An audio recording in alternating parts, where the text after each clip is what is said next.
Tem que fechar o certo.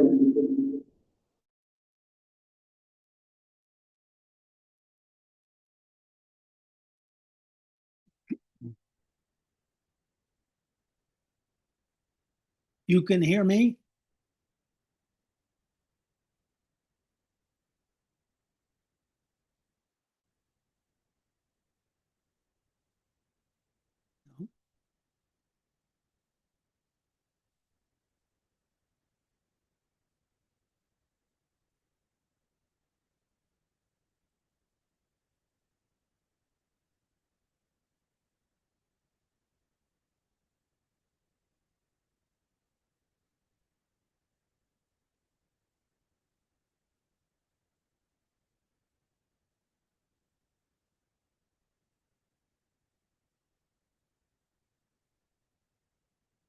Do you hear me?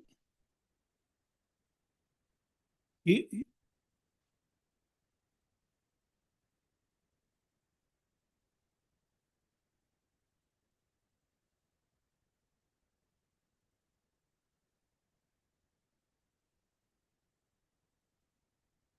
Onde que eu ponho? Como é que eu posso colocar o currículo dele? Como é que eu posso colocar o currículo dele aqui? Eu fiz um. Eu prefiro colocar o meu. Ah, é? Claro. É aquilo que eu estava falando com você, que eu tenho. Cadê o seu, então? Esse aqui, ó. É o seu? É. Aí a senhora vai lá no Zoom, aí a senhora compartilha a tela. Só isso? É. Aí a senhora vai deixar na tela. Eu tenho que fechar aqui, tá? Aí aqui Deixar a isso senhora aqui pode. embaixo, né? Pode até ativar a câmera também, que é que só vai aparecer por aquela dali. Tá. Isso aqui eu posso pagar? Não, não é Você melhor não não. suspende, ele não oculta. Não, né? Não. Aí a senhora bota aqui na tela. Não, aí ele some sozinho. Aí a senhora bota aqui no full screen. O quê? Full screen. Continuar para compartilhar, isso mesmo. Acho que o áudio ligou de novo, né? Não. Ah, não. Não. Aí esse daí, tivesse aparecido lá em parte da. Tá aparecendo lá em cima? Não, né?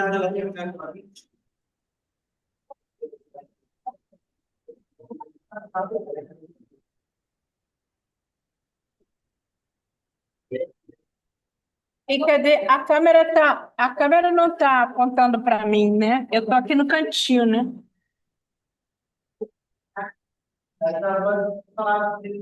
Ah, olá, how are you doing?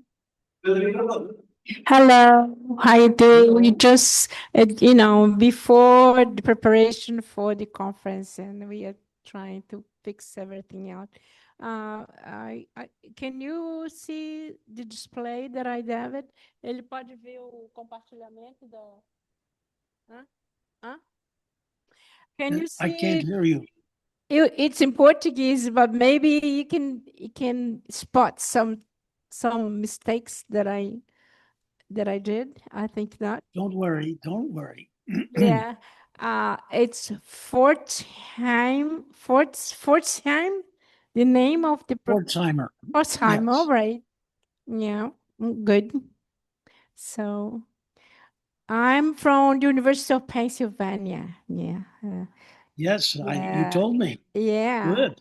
Yeah. Thank I you did- for your help. Yeah, thank you. Thank you for sharing me with this conference, sharing all this knowledge that you have, all your background, like so big, so long ago, you're well known. So I'm just a beginning. Ok. Tá meio torto, não tá não? Tá meio torta a câmera? Hã? É bom que a gente fica mais magra, né? Hum. Não? Muita falta de claridade, eu acho. Mas tá bom. E o de cima vai ficar aparecendo também?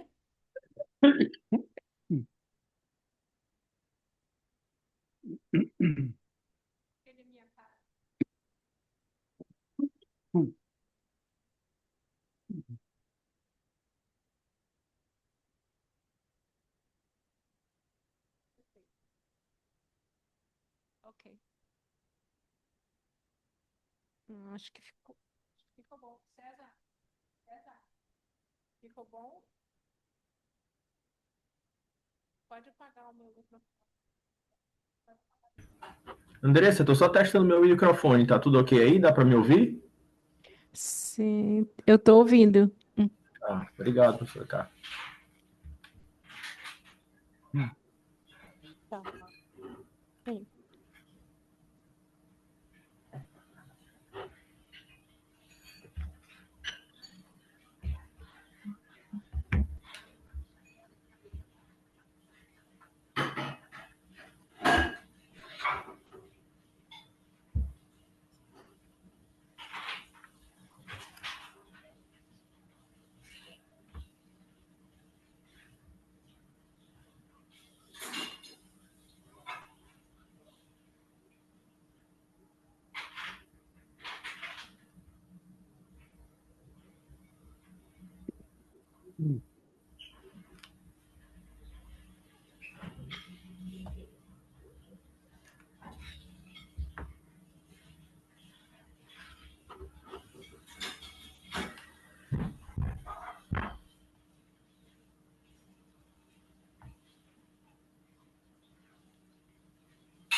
Ô, Rafael, a gente já pode começar? Eu tô aguardando vocês. Professora, tudo ok?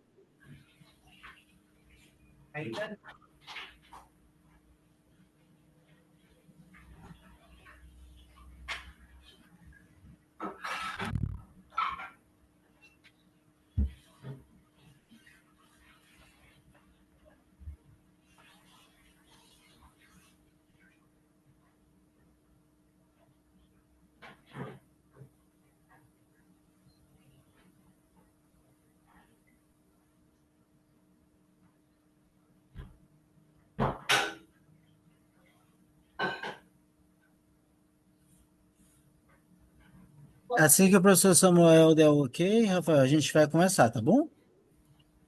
Ok, aí vocês me avisam e eu começo. Tá bom.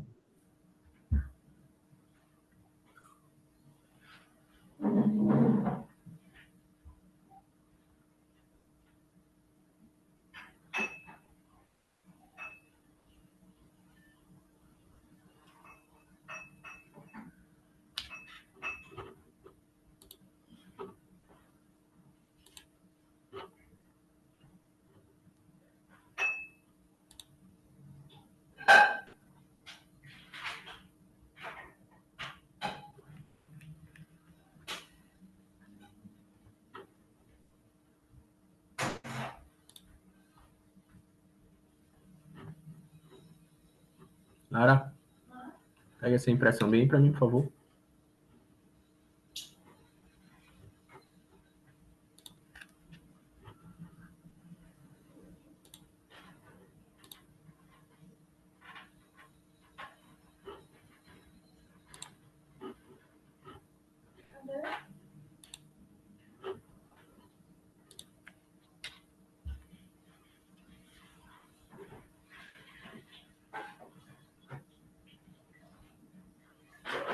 Alô?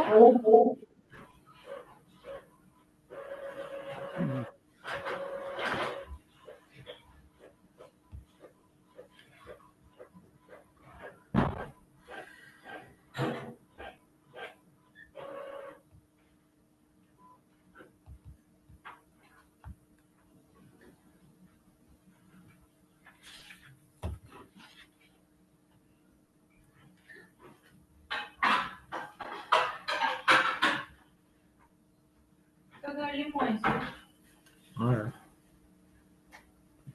Entrega bem para Tereza.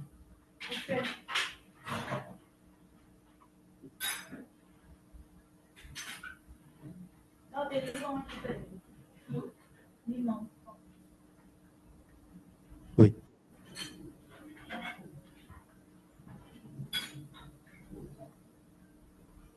Aqui, ó.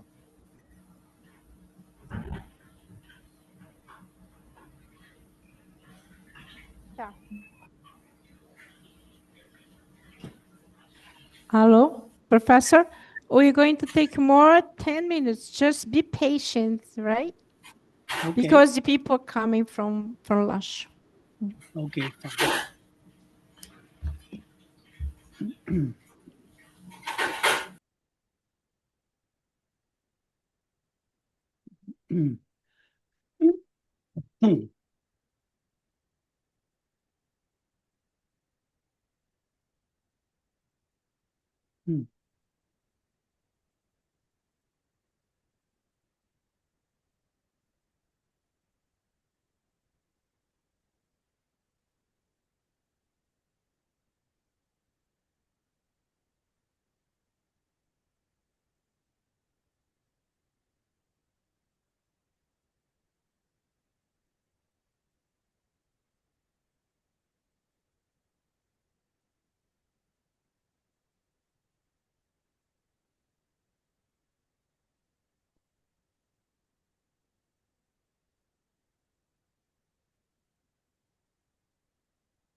Obrigada.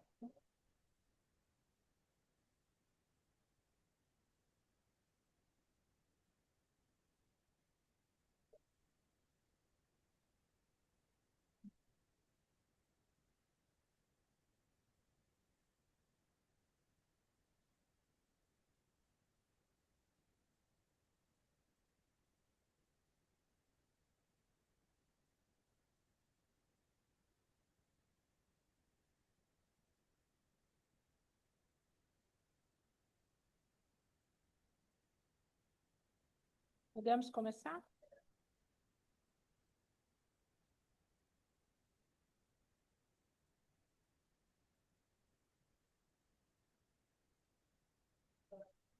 Podemos começar.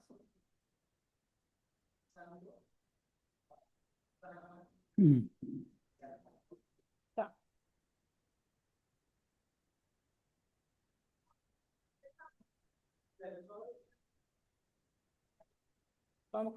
Vamos começar. Já está na hora, né? Rafael, a gente vai iniciar agora, tá? Aí seu áudio está desligado, só para lembrar. Que a gente vai iniciar. Ok, tá ok. Só me dizer, dá o start que eu começo aí.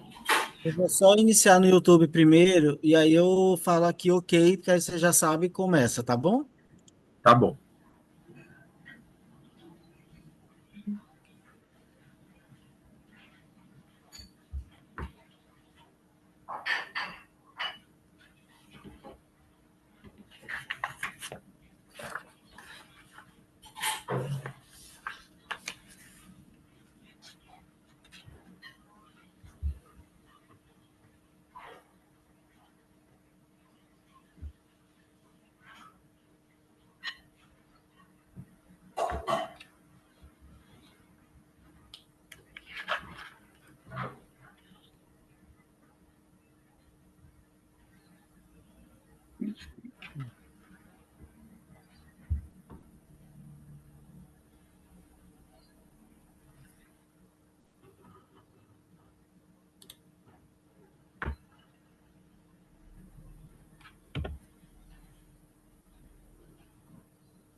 meu paper ficou aí. O meu paper tá aí. O meu paper tá aí em cima da mesa. Em algum lugar com papel.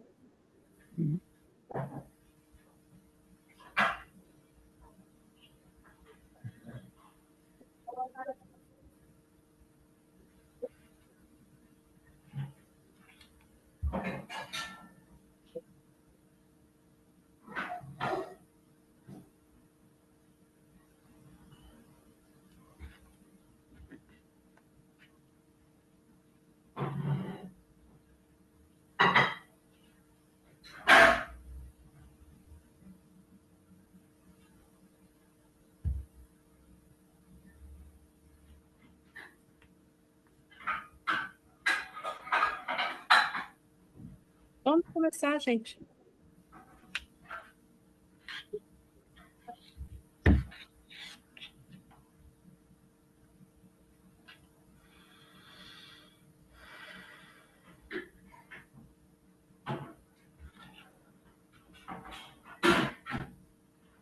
Ok.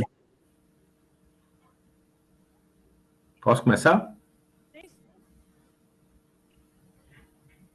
Sim. Com grande alegria, damos início à última atividade do nosso encontro, a conferência de encerramento, que terá uma reflexão internacional sobre o papel da biblioteca como memória, mediação e tecnologia. Temos a honra de receber o professor Dr. Robert Darnton, de Harvard, dos Estados Unidos. Título da conferência será Biblioteca e a Máquina do Tempo. A mediação será feita pela professora doutora Carmen Lúcia Guimarães de Matos, da UFRB, e a professora doutora Carmen Lúcia possui títulos de PhD em Educação Cultural e Sociedade, mestrado em Estudos Interdisciplinares em Desenvolvimento Humano, pela Universidade da Pensilvânia, dos Estados Unidos, possui estágios de pós-doutorado na Universidade de Colômbia Britânica, de Vancouver, Universidade de Cambridge, Universidade de Sydney, Universidade de René Descartes, de Paris, 5. É professora titular aposentada da Faculdade de Educação da Universidade do Estado do Rio de Janeiro. É professora adjunta aposentada da Faculdade de Educação da Universidade Federal Fluminense. Foi presidente e criadora da empresa Prismas. É uma pesquisadora, colaboradora nas universidades. Universidade de Peshawar, Paquistão, Universidade de Northampton, Inglaterra, Universidade de Padova, na Itália. Atuou como professora da Faculdade de Ciências Aplicadas da Universidade Católica de Munique, na Alemanha. Coordenou 22 pesquisas de abordagem etnográfica sobre temas como fracasso escolar, mulheres e crianças encarceradas, jovens em conflitos com a lei, menores de rua, violência escolar, gênero, pobreza, ensino remoto, tecnologias em educação, dentre outros.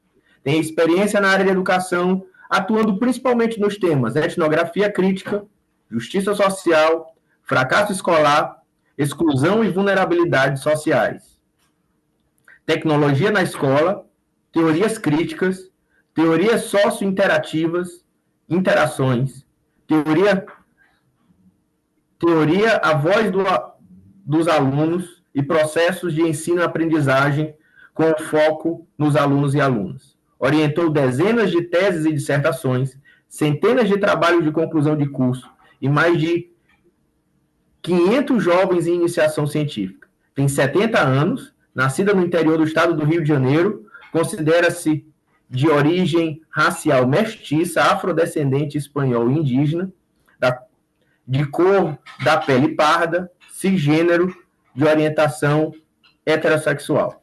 Com a palavra, a professora doutora Carmen Lúcia Guimarães de Matos. Seja bem-vinda, professora. Muito obrigada, boa noite, boa tarde a todos e todas.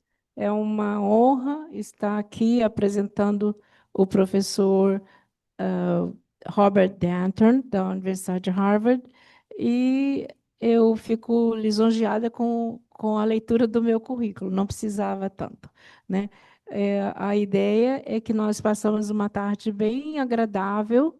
Eu vou tentar ao máximo fazer uma tradução, a tradução é sempre uma tradução, né? Então, eu vou apresentar o professor Darton para vocês agora. Ele é professor diretor da Universidade de Harvard desde 2007 até atualmente. Ele é professor emérito com o título de Carl Hoffman. Ele estudou em Harvard e em Cambridge. Não é Harvard e Cambridge, é porque eu não estou vendo o lado aqui. Ok. Ele escreveu vários livros e um dos livros mais proeminentes é The Great Cat Massacre and Other Episodes in French Culture. Provavelmente sua obra mais popular é essa, já foi traduzida em 18 idiomas. Ele trabalhou e tem também um trabalho sobre o Jornal de Berlim, onde ele relata a queda do Muro de Berlim. Muito importante esse livro também. Ele tem uma obra chamada Forbidden Bestsellers, The Pre-Revolution of France, de 1995, um estudo sobre os livros clandestinos.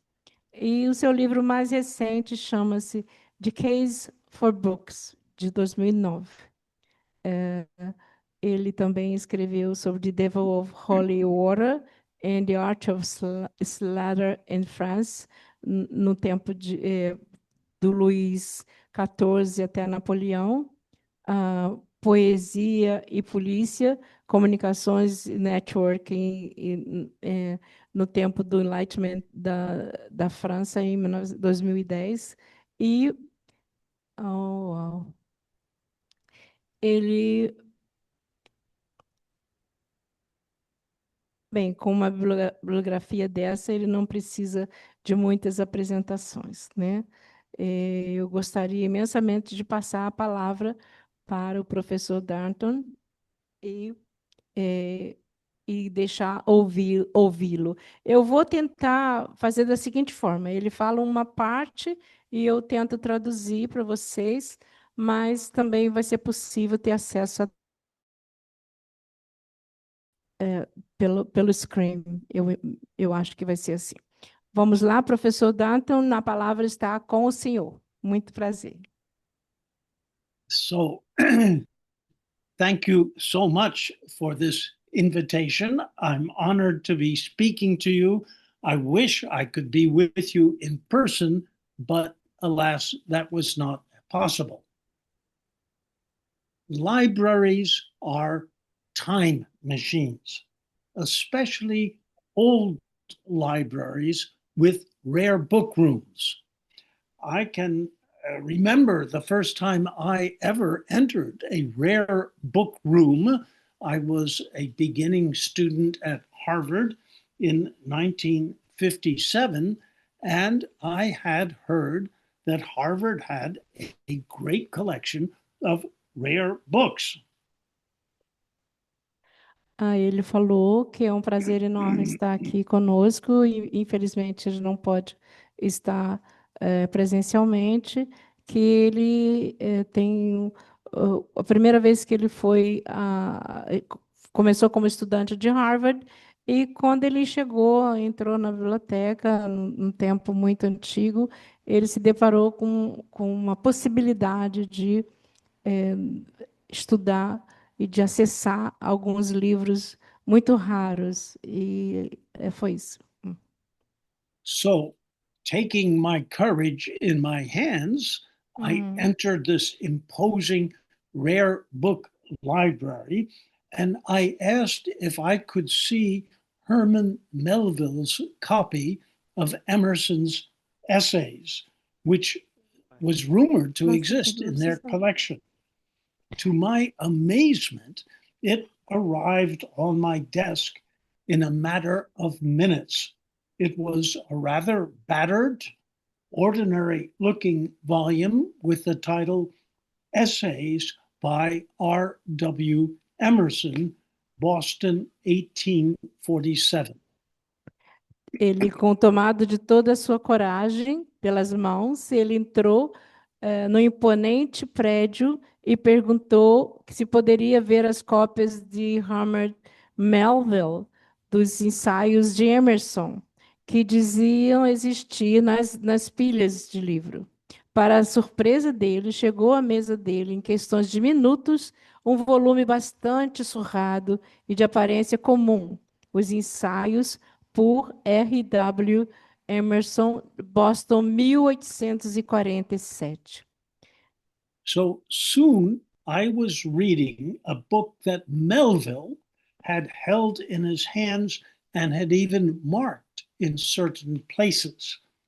On page 216 of the essay Prudence, he penciled a large X in the right margin of a passage that read, I'm quoting, "The terrors of the storm are chiefly confined to the parlor and the cabin. The drover, the sailor, buffets it all day, and his health renews itself at as vigorous a pulse under the sleet as under the sun of June." At the bottom of the page, Melville scribbled another X and wrote, quote, "To one who has weathered Cape Horn as a common sailor, what stuff all this is." Logo ele estava, então, lendo o livro de Melville, segurando em suas mãos. E até marcava em alguns lugares, na página, por exemplo, na página 216 do ensaio Prudência, ele escrevia um grande X na margem direita, de uma passagem que dizia: os terrores da tempestade estão confinados principalmente à sala de estar e à cabana. O tropeiro, o marinheiro, bate o dia todo e sua saúde se renova com o pulso tão vigoroso sob o granizo como sobre o sol de junho. Na parte inferior da página, Melville rabiscou um X e escreveu: para alguém que resistiu ao Cabo Horn como um marinheiro comum. O que é tudo isso? I was reading Emerson through Melville's eyes. Or was I? At that time, like many students, I felt sympathy for what our professors called the power of blackness, a dark view of the world formed in the shadow of World War II by readings of Niebuhr, Kierkegaard, Sartre, and Camus. To us, Melville was a hero and Emerson a lightweight. I would revise that view today, and I also would doubt that I could really recapture Melville's innermost thoughts. Yet, his margin notes do convey some sense of the way he read, especially if considered in the light of what he wrote. For example, the chapter on the whiteness of the whale in Moby Dick. Eu estava lendo Emerson através dos olhos de Melville. E ou eu não estava. Naquela época, como muitos alunos, senti simpatia pelo que os nossos professores chamavam de o poder da negritude. Uma visão sombria do mundo formado à sombra da Segunda Guerra Mundial por leituras de Niebuhr, Kierkegaard, Sartre e Camus. Para nós, Melville era um herói e Emerson um peso leve. Eu revisaria essa visão até hoje e também duvidaria que pudesse recapturar os pensamentos mais íntimos de Melville. No entanto, suas notas de margens transmitiam algum sentido da maneira como ele lia, especialmente se consideradas à luz do que ele escreveu, por exemplo, um capítulo sobre a brancura da baleia em Moby Dick. Scholars often study marginalia in order to understand the history of reading, and they draw on other sources, such as commonplace books and contemporary manuscript keys to romans à clef, which have been preserved in rare book libraries. In some cases, they have come up with powerful conclusions, and they have done so by studying the book as an object in all of its physicality. Os estudiosos costumavam estudar as notas das margens dos livros para entender a história da leitura e recorrerem a outras fontes, como livros comuns e chaves manuscritas contemporâneas, de Romans à clef, Romance para ele, que foram preservadas em bibliotecas dos livros raros. Em alguns casos, eles chegaram à conclusão poderosa e ficaram estudando o livro como um objeto em toda a sua fisicalidade. The analysis of physical copies has been particularly important in Shakespearean scholarship because, of course, Shakespeare's original manuscripts have not survived, and an urtext can only be imagined by close study of the early editions, which vary enormously. Hamlet appeared first in a primitive quarto of 1603, next in an improved quarto of 1604 to 5, which is twice as long, and then in the first folio edition of 1623, which has 85 new lines and differs greatly from the earlier editions. Moreover, every copy of the first folio differs from every other copy. Por exemplo, eles buscavam uma pergunta comum: qual foi o primeiro livro impresso por tipos móveis no mundo ocidental? A questão é importante não apenas por sua relevância para a história dos livros, mas também pelo que revela sobre as formas de Gutenberg desenvolveu a sua invenção. Os estudiosos costumavam acreditar que era uma edição da Bíblia impressa por Gutenberg, que tinha 36 linhas na página no tipo B36. B36 é um tipo específico de fonte de letras antigas e que foi seguida por uma edição mais refinada, com 42 linhas na página B42. Mas por um estudo minucioso de ambas as edições em 1890.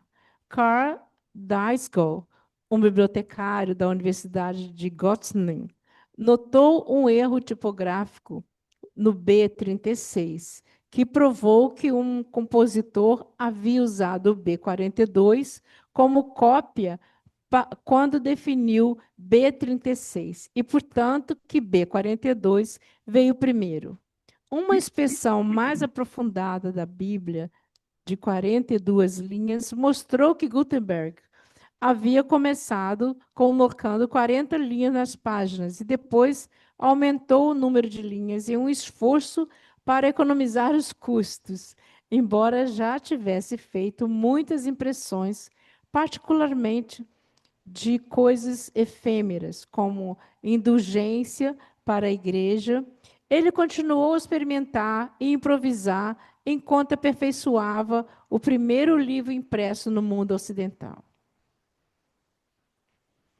So, as I have been saying, the analysis of physical copies has been particularly important in scholarship on Shakespeare, because Shakespeare's original manuscripts have not survived. And an urtext can only be imagined by close study of the early editions, which vary enormously. Hamlet first appeared in a primitive quarto of 16:3, next in an improved quarto of 16:4-5, which is twice as long, and then in the first folio edition of 1623, which has 85 new lines and differs greatly from the early editions. Moreover, every copy of the first folio differs from every other copy. So, Henry Clay Folger's obsession with collecting copies for the Folger Library in Washington, D.C., was not absurd, despite those who derided him as Forty Folio Folger after he had acquired more than 36 copies. Analytical bibliographers like Charlton Hinman and Peter Blaney have identified 3 distinct issues of the first folio, along with at least 100 stop press corrections, and the peculiar practices of 9 compositors who set the type. The Folger Library has become a scientific laboratory, and we now can calculate the relative reliability of every passage in the Shakespeare canon, even if we cannot come up with a perfect text. A análise de cópias físicas tem sido particularmente importante na erudição shakespeariana, porque os manuscritos originais de Shakespeare não sobreviveram. E o urtext é o texto original, que chama desse jeito, urtext, que só pode ser imaginado por um estudo minucioso das primeiras edições, que variam enormemente. Hamlet apareceu primeiro em um quarto primitivo de 1603, depois em um quarto melhorado de 1604, 1605, que as 2 vezes mais longo, e depois da primeira edição do Fólio de 1623. Fólio é uma folha de papel manuscrita, tá? Que tem 85 novas linhas e diferentes em todas as edições anteriores. Além disso, cada exemplar do primeiro fólio difere de todos os outros exemplares. Portanto, a obsessão de Henry Clay Folger em colecionar cópias para a biblioteca Folger em Washington, D.C., não era absurdo, apesar daqueles que ridicularizaram como Fortifolio Folger. É tipo uma piada, né? Depois que ele adquiriu mais de 3 dúzias de cópia, bibliógrafos analíticos como Charlton Heyman e Peter Bliner identificaram 3 questões distintas do primeiro fólio, justamente com pelo menos 100 correções do Stop Press. Stop Press é a edição de última hora. E as práticas peculiares de novos compositores que definiram o tipo. A biblioteca Folger tornou-se um laboratório científico e agora podemos calcular a confiabilidade relativa de cada passagem do cânone de Shakespeare, mesmo que não possamos chegar a um texto perfeito. Now, this kind of scholarship can seem so esoteric as to make the academic library look like a preserve for the privileged few.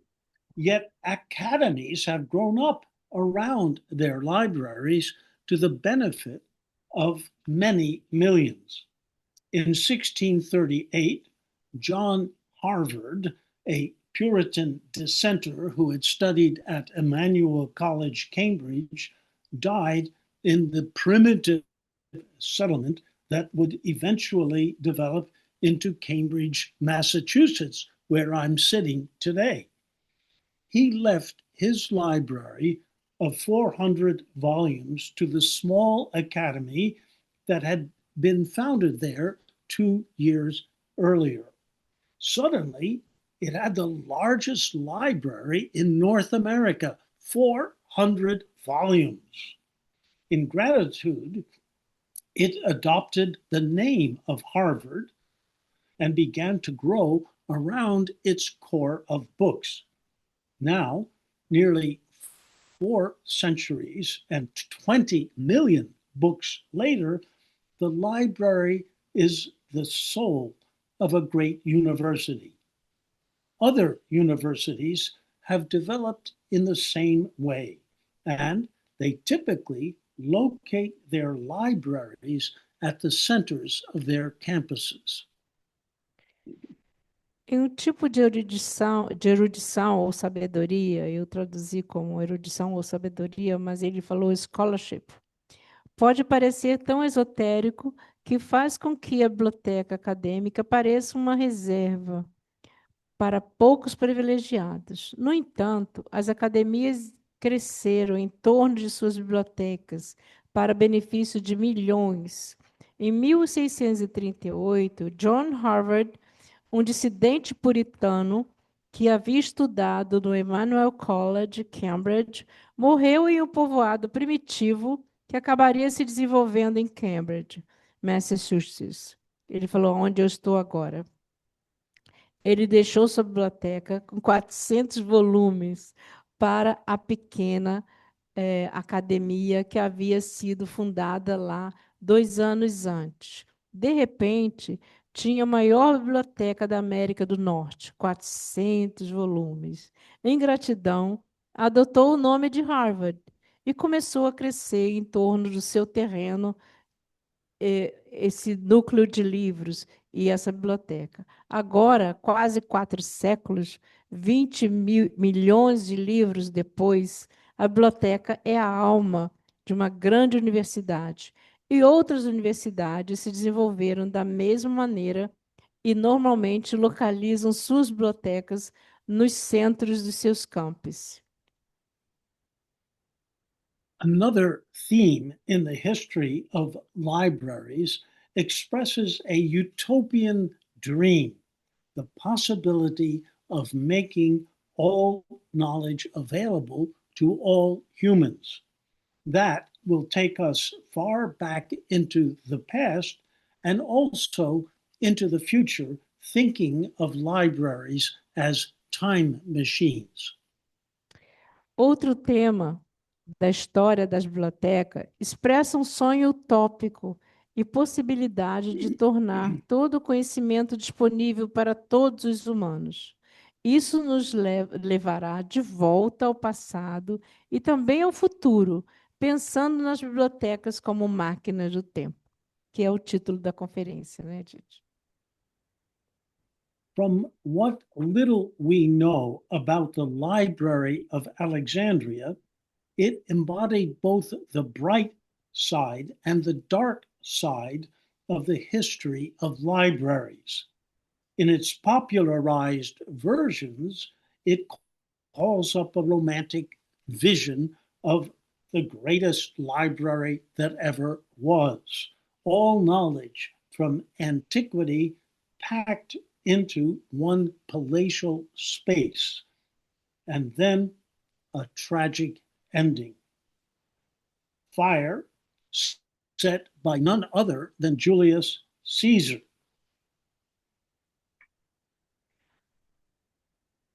Primeiro, porém, devo tomar nota de uma advertência que George Louis Borges, em sua história distópica A Biblioteca de Babel, ele mostrou que o sonho poderia se transformar em um pesadelo, uma busca frenética para obter o controle do infinito. Outro de suas histórias, O Livro da Areia, adverte que um fantástico livro dos livros, que continha todos os livros do mundo, provou ser tão insuportável para o seu dono que ele escondeu nas pilhas da Biblioteca Nacional de Buenos Aires. O ex-diretor da biblioteca, Albert Mandel, ele garantiu que nunca fosse encontrado. So, as I was saying, from what little we know about the Library of Alexandria, It embodied both the bright side and the dark side of the history of libraries. In its popularized versions, it calls up a romantic vision. The greatest library that ever was, all knowledge from antiquity packed into one palatial space, and then a tragic ending, fire, set by none other than Julius Caesar. Trapped in Alexandria by a superior force, he supposedly torched his ships in the harbor as a tactic to repel an assault before reinforcements arrived to save him. Hellenic culture went up in flames. Many of the greatest works of philosophy and literature were irreparably lost. From that conflagration, only the ashes remained, and today we cannot even locate the site where the great library stood. Pelo pouco que sabemos sobre a Biblioteca de Alexandria, ela incorporou tanto o lado bom quanto o lado sombrio da história das bibliotecas. Em sua versão popularizada, evoca uma visão romântica, a maior biblioteca que já existiu. Todo o conhecimento da antiguidade reunido em um espaço palaciano. E, em seguida, um final trágico, fogo provocado por ninguém menos do que Júlio César. Preso em Alexandria por forças superiores, ele supostamente incendiou seus navios no porto por uma tática para repelir um ataque antes que os esforços chegassem para salvá-lo. A cultura helênica pegou fogo. Muitas das maiores obras da filosofia e literatura foram irreparavelmente perdidas. Daquela conflagração, restaram apenas as cinzas, e hoje não conseguimos nem localizar o local onde ficava a grande biblioteca. Now, that version of events is wrong, but it is a compelling vision, widely accepted as historical truth. Taken as a legend, it can be read as a cautionary tale about the history of libraries and their role in shaping knowledge. On the bright side, it represents the aspiration to bring together all the knowledge in the world. On the dark side, its destruction feeds into lamentations about cultural catastrophe. For example, the common view that the book is dead. Electronic devices supposedly have taken its place, trivializing the very act of reading. Or another view that libraries are obsolete. Nobody supposedly goes there anymore. Essa versão dos eventos está errada, mas é uma visão convincente, amplamente aceita como verdade histórica. Tomando como uma lenda, pode ter lido, tornada como uma lenda, pode ser lido como um conto de advertência sobre as histórias das bibliotecas e o seu papel na formação do mundo do conhecimento. Pelo lado positivo, representa uma aspiração de reunir todo o conhecimento do mundo. Do lado sombrio, sua destruição alimenta lamentações sobre a catástrofe cultural. Por exemplo, a visão comum de que o livro está morto. Dispositivos eletrônicos tomaram seu lugar, banalizando o próprio ato de ler. E as bibliotecas estão obsoletas. Ninguém mais vai lá. Now, those views are also wrong and at the same time revealing. A history of cultural Jeremiads, if it could be pieced together, would expose the unease of intellectuals faced with changes in the means of communication. In 1928, Walter Benjamin declared, quote, "Everything indicates that the book is nearing its end, end quote. At about the same time, the poet Ezra Pound prophesied, quote, the art of letters will come to an end before AD 2000, end quote. More recently, Alvin Kernan devoted an entire book to the death of literature. Prophecies of doom can be detected far back into the past, along with other symptoms of disorientation, such as information overload, a common experience in the 16th century when, as Anne Blair has shown, information was coined as a term that suited the feeling among humanistic scholars of being overwhelmed by printed texts. Essas visões também são erradas, ao mesmo tempo reveladoras.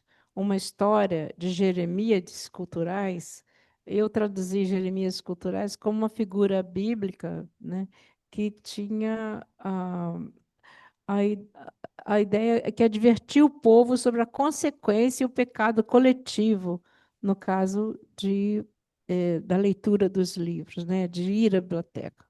Então, está uma tradução grande, depois no texto em português vocês podem ler. Se pudesse ser montada, exporia o mal-estar dos intelectuais diante das mudanças nos meios de comunicação. Em 1928, Walter Benjamin declarou: tudo indica que o livro está chegando ao fim. Mais ou menos na mesma época, Ezra Pound profetizou: a arte das letras chegará ao fim antes de 2000 depois de Cristo. Mais recentemente, Alvin Kernan dedicou um livro inteiro à morte da literatura. Profecias de desgraça podem ser detectadas no passado, juntamente com outros sintomas da desorientação, como sobrecarga de informações, uma experiência comum no século XVI, quando, como Anne Blair cunhou o termo informação. Foi como se esse termo se adequasse ao sentimento entre os estudiosos humanistas de serem oprimidos por textos impressos. True, historians can often find instances in the remote past of present day phenomena that are taken to be unprecedented. To detect continuity in place of change is one of the tricks of their trade, and a misplaced sense of continuity should not blunt our understanding of the unparalleled transformation of the information environment in the recent past. It took 2 millennia to advance from the invention of writing, which happened around 4000 BC, to writing with alphabetical characters, invented around 2000 BC in the Western world. Another 2.5 millennia went by before the invention of printing on paper with movable type. And after that, the technology of printing on paper with movable type hardly changed for 3.5 centuries. To be sure, the Chinese and Koreans invented paper and printing long before the breakthroughs in the West, but in Asia as well as Europe, the basic innovation in the technology of communication belonged to a longue durée, a long-term change measured in many centuries until the recent past. The pace of change in our own lifetimes has been staggering. The Internet, 1974, the World Wide Web, 1991, and then one breakthrough after another. Search engines, algorithmic relevance ranking, smartphones, social media, and artificial intelligence.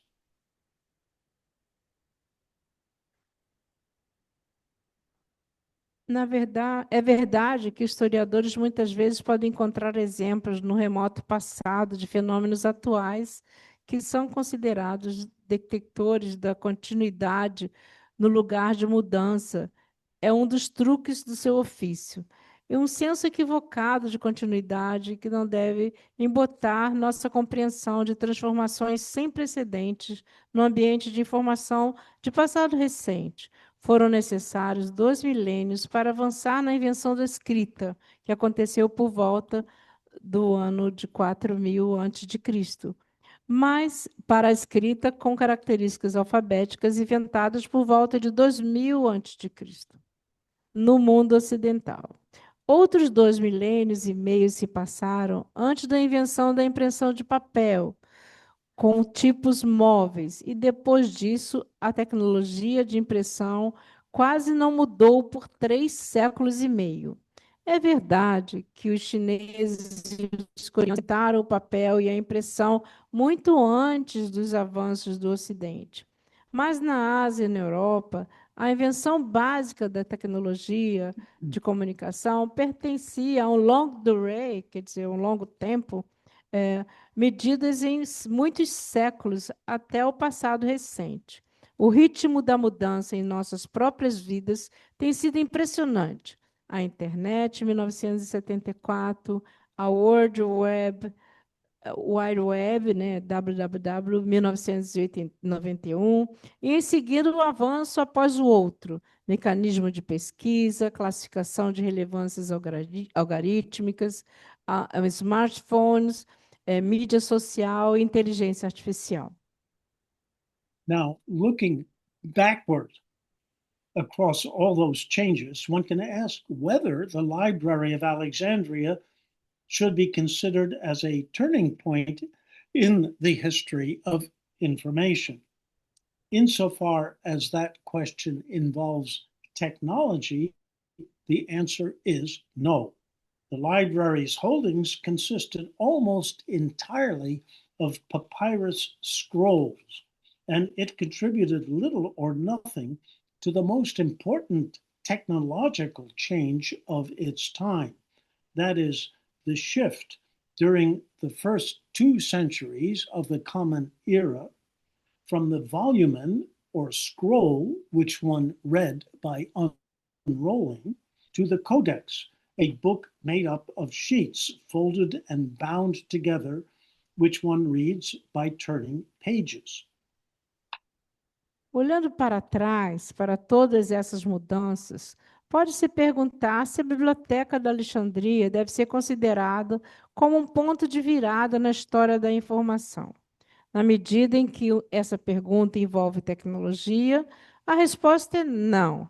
O acervo da biblioteca consistia quase que inteiramente em rolos de papiro, e pouco ou nada contribuiu para a mudança tecnológica mais importante do seu tempo, isto é, a mudança durante os primeiros 2 séculos da Era Comum, do volume ou pergaminho. Era Comum é como se fosse a Era depois de Cristo, que se lia desenrolando como um códice, que é pequena placa de marfim ou de madeira, né? Um livro feito de folhas dobradas e encadernadas, que se lia virando as páginas. Yet, the Library of Alexandria stands out as a monument in the history of knowledge, although it came to an unhappy ending, but not Caesar's fire, and left little evidence of its existence. It began as a breathtakingly ambitious attempt by the Ptolemaic rulers of Egypt to collect and preserve everything known to man. No entanto, a Biblioteca de Alexandria se destaca como um monumento na história do conhecimento, embora tenha chegado a um final infeliz, mas não ao fogo de César, e tenha deixado poucas evidências de sua existência. Começou com uma tentativa incrivelmente ambiciosa dos governantes ptolemaico do Egito de coletar e preservar tudo que o homem conhece. From the beginning of their 300-year rule over Egypt, the Ptolemies made the Library of Alexandria an expression of their grandeur. They invested enormous resources into building up its collections, sending agents to purchase books on every conceivable subject from every available source. According to Galen, the great Greek physician, the kings ordered each ship that docked in Alexandria to be searched for books. If any were found, they were sent to the library and copied. Then the copies were returned while the library kept the originals. Galen also reported that the third king of the Ptolemies asked to borrow the original manuscripts of Sophocles, Aeschylus, and Euripides from Athens. The Athenians agreed, provided that Ptolemy III deposit an enormous treasure as a guarantee that he would return them. He had the manuscripts copied and sent back the copies in place of the originals, telling the Athenians to keep their treasure. Desde o início do seu domínio de 300 anos sobre o Egito, os Ptolomeus fizeram da Biblioteca de Alexandria uma expressão de sua grandeza. Eles investiram enormes recursos na construção de suas coleções, enviando agentes para comprar livros sobre todos os assuntos concebíveis de todas as fontes disponíveis. De acordo com Galano, o grande médico grego, os reis ordenavam que cada navio que atracasse em Alexandria fosse revistado em busca de livros. Se algum fosse encontrado, era enviado para a biblioteca e copiado. Em seguida, as cópias foram devolvidas, enquanto a biblioteca mantinha os originais. Galeno também relatou que o terceiro rei do Ptolomeus pediu emprestados os manuscritos originais de Sófocles, Esquilo, Eurípides de Atenas. Os atenienses concordaram, desde que Ptolomeus III depositasse um enorme tesouro como garantia de que os devolveria.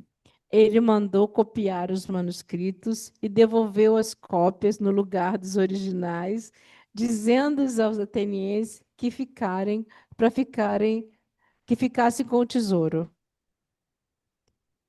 The ambition of the Ptolemies was to create a universal library by acquiring the text of every book in the world, that is, the Western world. They had no idea of the parallel tradition of literary scholarship in ancient China, where combinations of knowledge and power also supported great dynasties.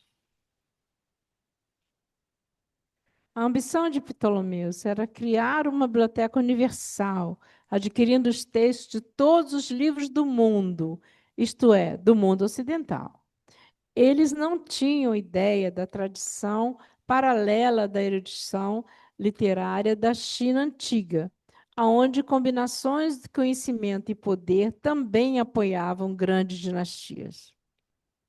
Now, you could interpret this library policy as a form of soft power, or even, as one authority puts it, cultural imperialism. By collecting all the books in the world, the Ptolemies tried to assert their dominion over classical Greek civilization and to create a monument to their dynasty that would last forever. It was their version of the pyramids. Você pode interpretar essa política de biblioteca como uma forma de soft power, ao mesmo tempo que se diz de uma autoridade, né, do imperialismo cultural. Ao coletar todos os livros do mundo, os Ptolomeus tentaram afirmar o seu domínio sobre a civilização grega clássica e criar um monumento à sua dinastia, que duraria para sempre. Era a versão deles de pirâmides, das pirâmides. Now, that view, I must admit, involves a good deal of speculation because we have little evidence about the functioning of the library. Although it is often mentioned by contemporaries like Plutarch and Galen, it eventually disappeared without leaving a trace of its existence. And much of the research about it concerns the problem of its extinction. Essa visão, devo admitir, envolve muita especulação, porque temos poucas evidências sobre o funcionamento da biblioteca. Embora seja frequentemente mencionado por contemporâneos como Plutarco e Galeno, acabou desaparecendo sem deixar vestígio de sua existência. E grande parte das pesquisas sobre ele diz respeito ao problema de sua extinção. It may have suffered some damage from the fire set by Julius Caesar during his brief conquest of Egypt in 48 to 47 BC. But if it did, the fire reached only the smaller so-called daughter library of the Serapeum, and the main library was spared. Pode ter sofrido algum dano com o incêndio provocado por Júlio César durante sua breve conquista do Egito em 48 e 47 a.C. Mas se isso acontecesse, o fogo atingia apenas a biblioteca menor, chamada Filha dos Serapeus, e a biblioteca principal era poupada. After Egypt was incorporated as a province of the Roman Empire, the library remained intact, but it received progressively less funding and went into decline.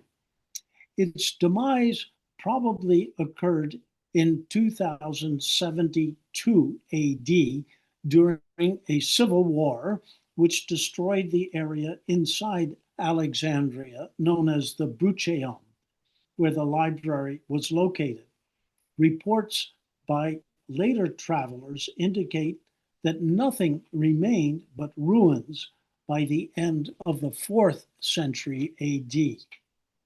Depois que o Egito foi incorporado como uma província no Império Romano, a biblioteca permaneceu intacta, mas recebeu progressivamente menos financiamento e entrou em declínio. Sua morte provavelmente ocorreu em 272 depois de Cristo, durante uma guerra civil que destruiu a área dentro de Alexandria conhecida como Brucheio, onde a biblioteca estava localizada.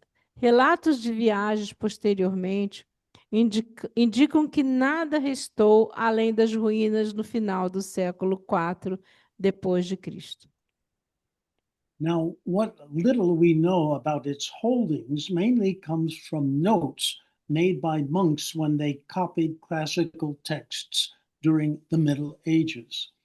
These references indicate how much from classical antiquity has been lost.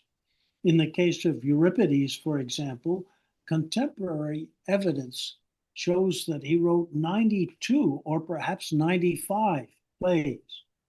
All of them probably were included in the Library of Alexandria, yet only 18 or possibly 19 have survived in their entirety.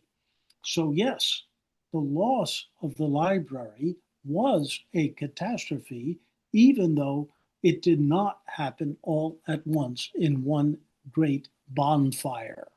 O pouco que sabemos sobre os seus acervos vem principalmente de anotações feitas por monges quando copiaram textos clássicos durante a Idade Média.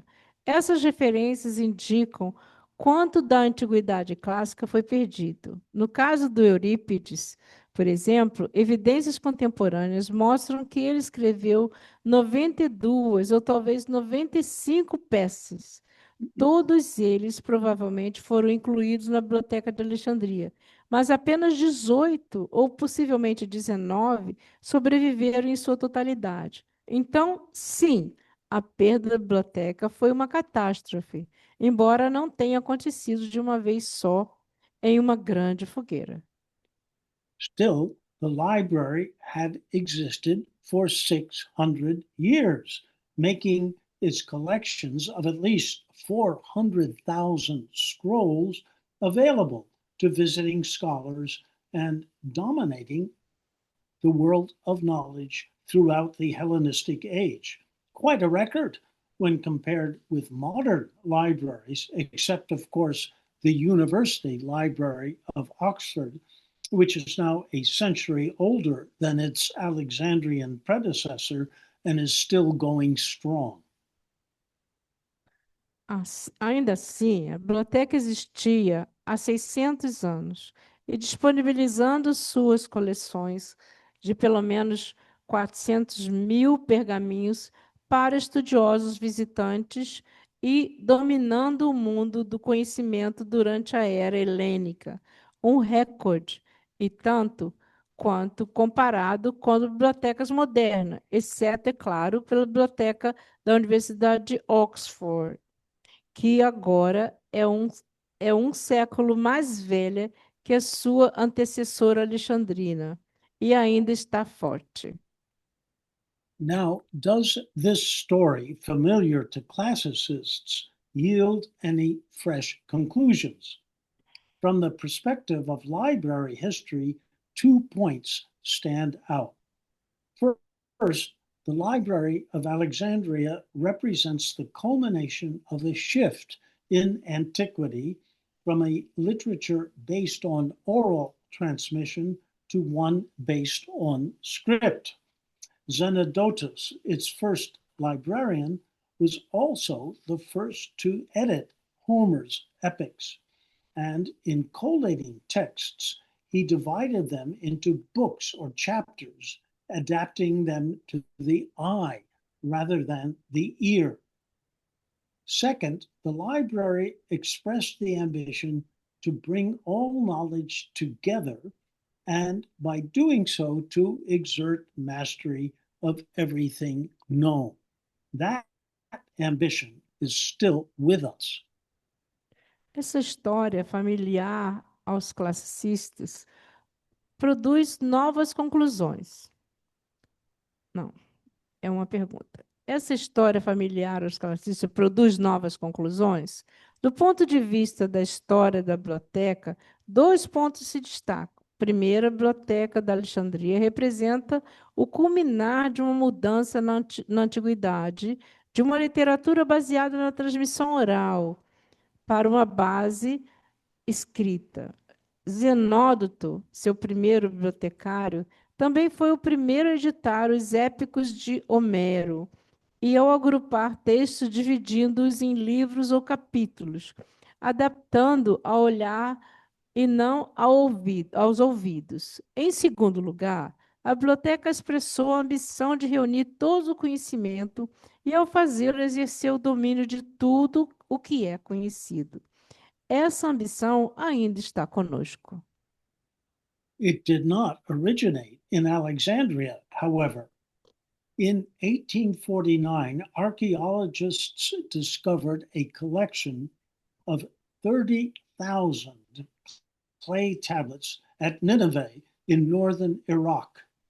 The tablets were assembled by Assurbanipal, an Assyrian king, 668 to 627 BCE, who is now celebrated among library historians as the creator of the first systematically collected library, or even the first national library in the Western world.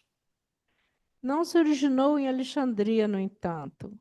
Em 1849, os arqueólogos descobriram uma coleção de 30.000 tábuas de argila cuneiformes em Nivelveld, do norte de Iraque, no norte do Iraque. As tabuinhas foram montadas por Azubainab, um rei assírio, em 668 a 627 a.C., que agora é celebrado entre os historiadores da biblioteca como o criador da primeira biblioteca sistemática coletada, ou mesmo a primeira biblioteca nacional no mundo ocidental. But he wasn't the first. More recent excavations in Uruk in southern Iraq have turned up the oldest written documents, 4,500 tablets found anywhere in the world. They date from sometime between 3,400 and 3,000 BCE, not long after the invention of writing. They were word lists, essentially accounts used to keep track of objects and possessions, and they were curated and archived. That is, they belonged to something that could be considered a library. By 2900 BCE, Uruk had developed into an important city, the largest in the world, with at least 50,000 residents. It produced what some consider as the first great work of literature, the Epic of Gilgamesh, which dates in its earliest version from 2100 BCE.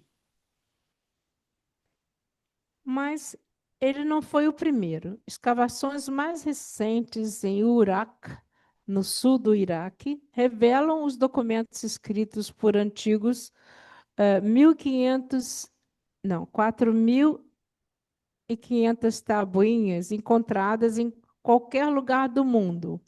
Eles datam de algum momento entre 3.400 a 3.000 a.C., não muito depois da invenção da escrita. Eram listas de palavras essencialmente contadas, usadas para rastrear objetos e posses, e eram curadas e arquivadas, ou seja, pertencia a algo que poderia ser considerado uma biblioteca. Por volta de 2.900 a.C., Uruk havia se tornado uma cidade importante e a maior do mundo, com pelo menos 50.000 habitantes. Produziu o que alguns consideram como a primeira grande obra da literatura, a Epopeia de Gilgamesh, que data, em sua versão mais antiga, de 2100 BCE, que é antes dos comuns, antes de Cristo, no caso. So the history of libraries goes back 5,000 years. It is congruent with the history of literature and of writing itself. The Library of Alexandria was actually a latecomer in this history, but it certainly expressed an ancient ambition to gain mastery over the world by collecting everything knowable in the form of writing. Portanto, a história das bibliotecas remonta a 5.000 anos. É congruente com a história da literatura e da própria escrita. A Biblioteca de Alexandria foi, na verdade, uma das últimas chegadas nessa história, mas certamente expressou uma ambição antiga de obter domínio sobre o mundo, coletando tudo o que é cognoscível da forma escrita. Ainda estamos nisso. Em 2004, o Google decidiu digitalizar todos os livros do mundo. Começou em Harvard e demos acesso às nossas coleções. Acho que ele não falou essa parte aqui. Não. So I will continue at this Yeah, point. please. Sorry. We are still at it. In 2004, Google set out to digitize all the books in the world.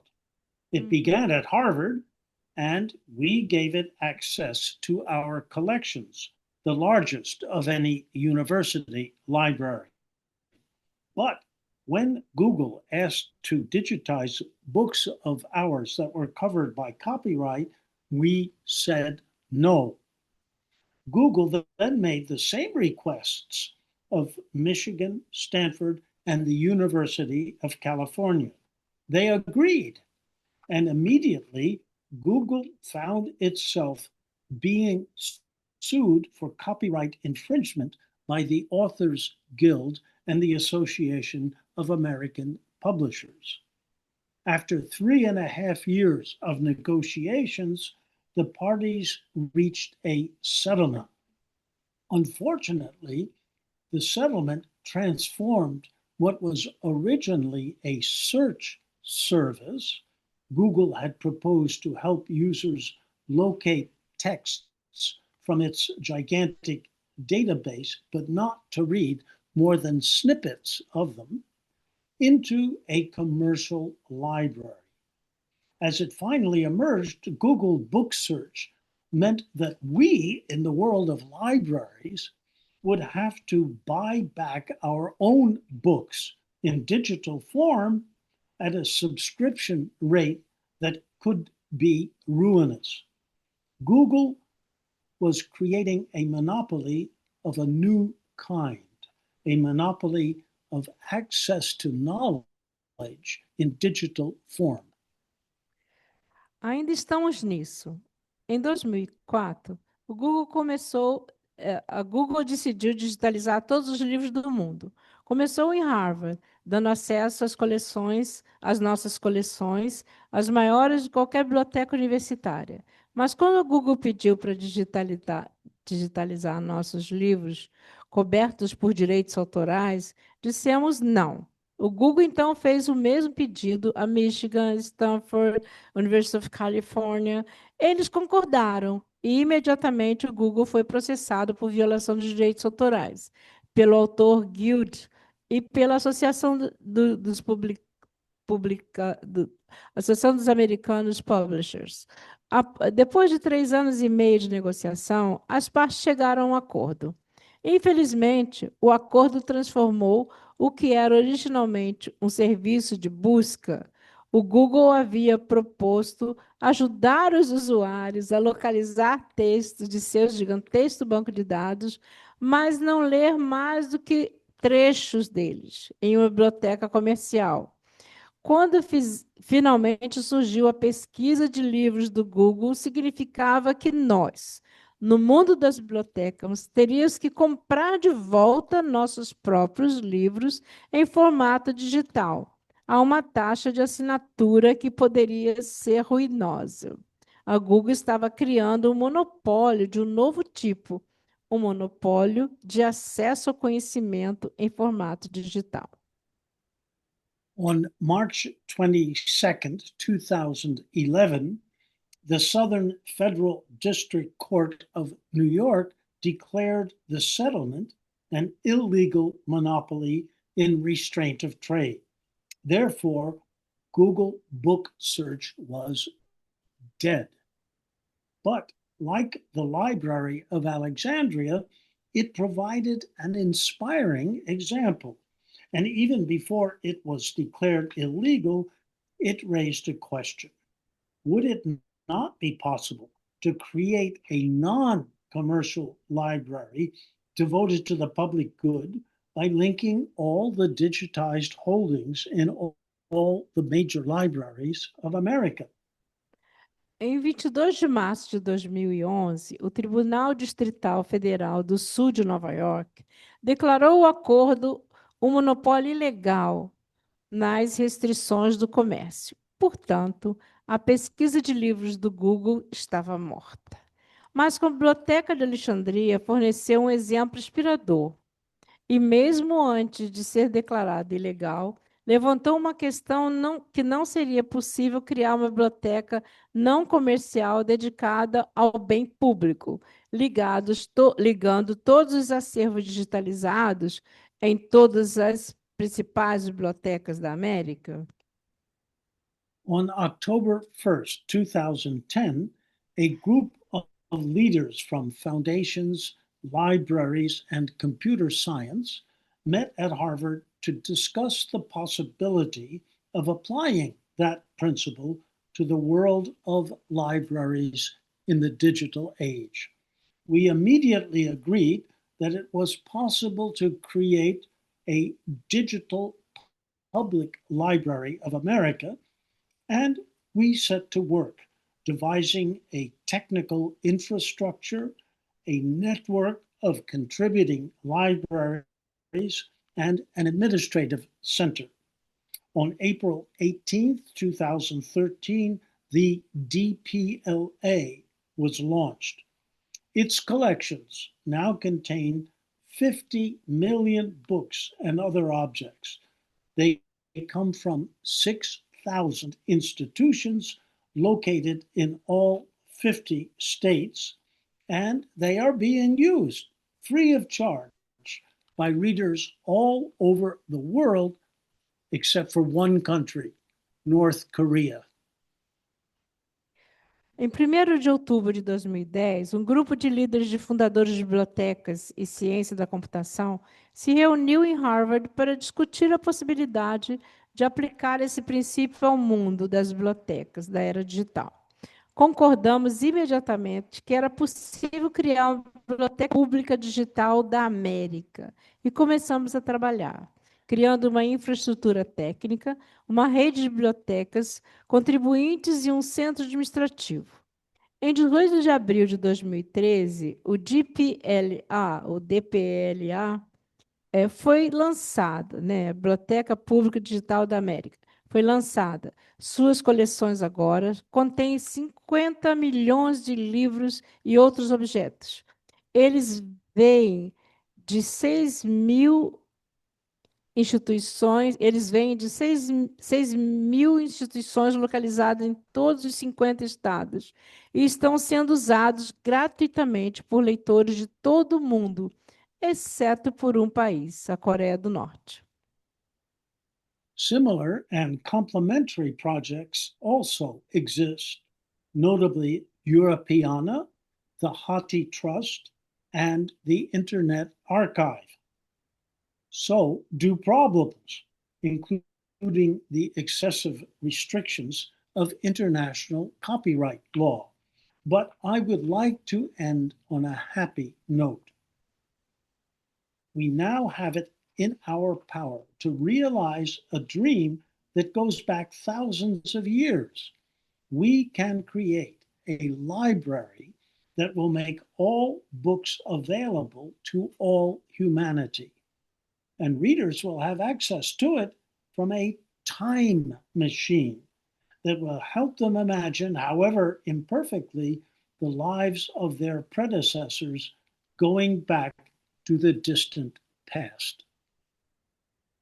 Existem também projetos semelhantes e complementares, nomeadamente a Europeana, o Hathi Trust, o Internet Archive.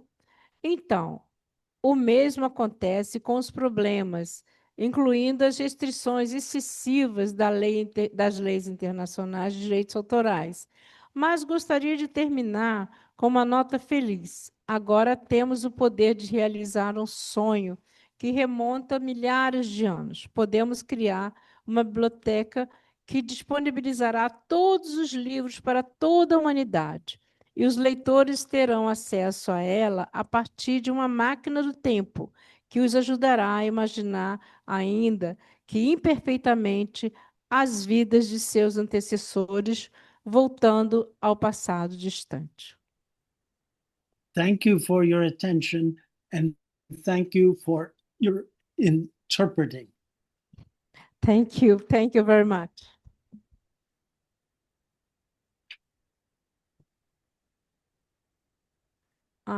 Agora, just a second.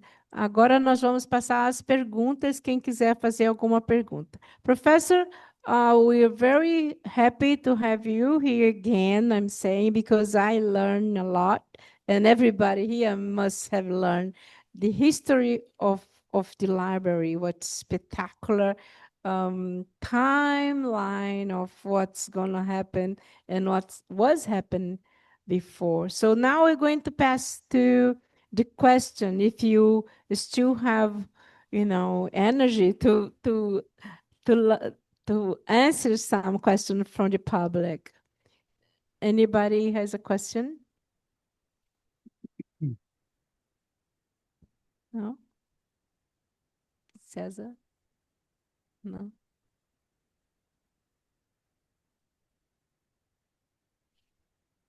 Eu posso fazer uma questão? Então, eu gostaria de fazer uma pergunta. How do you think of the future of the libraries in artificial intelligence type of invasion to the way we read, the way we assess learning, the way we assess the books. Before we have books, we could listen to books. Now we can summarize a book in seconds, and some of students or some people are using it, without any concern. How do you believe is the future of the artificial intelligence in terms of reading and book like in libraries and so on? I don't know if I make understood. Yes, no, it's a very important question. Now, I admit I don't understand much about artificial intelligence, Me but too. I don't think it can replace reading. You can ask a machine to give you a summary of a book, and you could read the summary, but that's not the same thing as reading the actual book. So I think that, sure, there are dangers that people feel that they can skip books and have direct access to their contents by artificial intelligence, but that's false. You have to read a book to understand it. Reading is a mystery. We don't know what goes on under our nose when we read a book. It's a complicated process. But I think that the greatest invention, maybe ever, was the Codex, a book that you read by turning pages instead of unrolling. And that when the Codex is printed, you've got a tremendous force that continues to be powerful and that cannot be replaced by artificial intelligence. Okay, that I agree with you. Yeah, well, we have it. Thank you very much for your contribution. This audience is grateful for having you, and I believe we're going to see you again, maybe presential, so that you can see each other in the face, which is much better than digitally. And thank you very much again for your generosity, for your wisdom, for your enlightenment, and we thank you very much to have you here. Thank you. Bye-bye. It's I who thank you. I love Brazil, and I wish you all well in your studies. Thank you.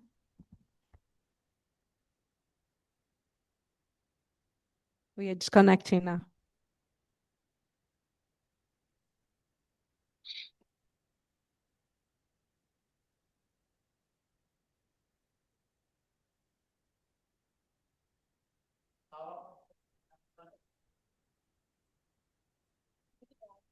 Vamos tirar? Não tem ninguém.